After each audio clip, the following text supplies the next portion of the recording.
All right, let's speak to Seb Kennedy, an independent energy analyst and founding editor of Energy Flux. That's an independent intelligence platform covering gas and LNG markets, joining us live from San Jose in Costa Rica. Thank you for speaking to us. Now, whatever way you look at this war is bad news for the global markets now, and even worse if it continues. So what is, in your opinion, the best case scenario and the worst in this situation?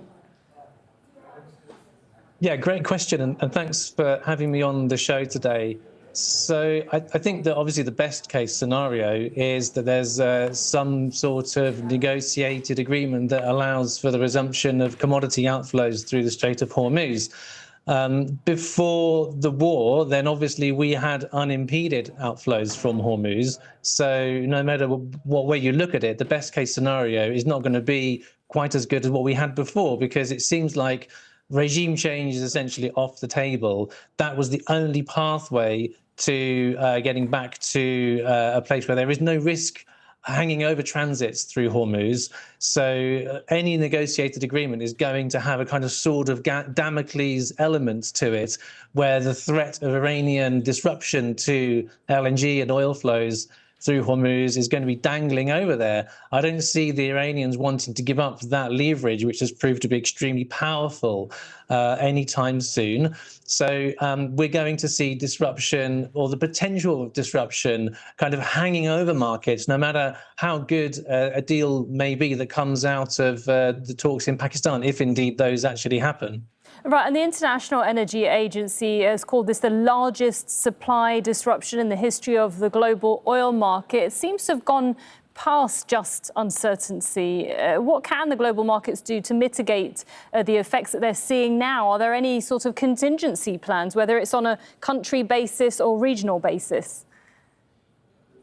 Yeah, absolutely. And countries have been, every single country's making its own arrangements and responding in whichever way it sees fit.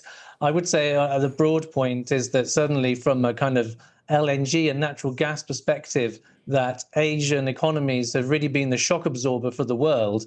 The fuel switching, the demand reduction, the mothballing of factories, the shortening of the working week, that's all helped to absorb the cumulative supply loss from the disruption to LNG flows out of Hormuz. Modeling by my firm, Energy Flux, shows that the market has absorbed a cumulative supply loss of about 12 million tons of LNG since the start of the war. That's equivalent to about the entire annual output of Oman, which has an LNG project, or of Indonesia. So we're talking about a pretty substantial volume of LNG. And with every day that goes on, then obviously the cumulative supply loss gets bigger and bigger. If it gets to Christmas, we could be looking at more than 60 million tons of LNG missing from the market. So there's only a kind of ticking time bomb, if you like, over how long the market can go on absorbing all of these lost molecules, and the physical shortages spreading from, for example, Asia to parts of Europe, and even potentially affecting consumers in the United States. Right, a sobering reality there, as you said, a ticking time bomb. Thank you very much, Seb Kennedy, an independent energy analyst and also founding editor of Energy Flux.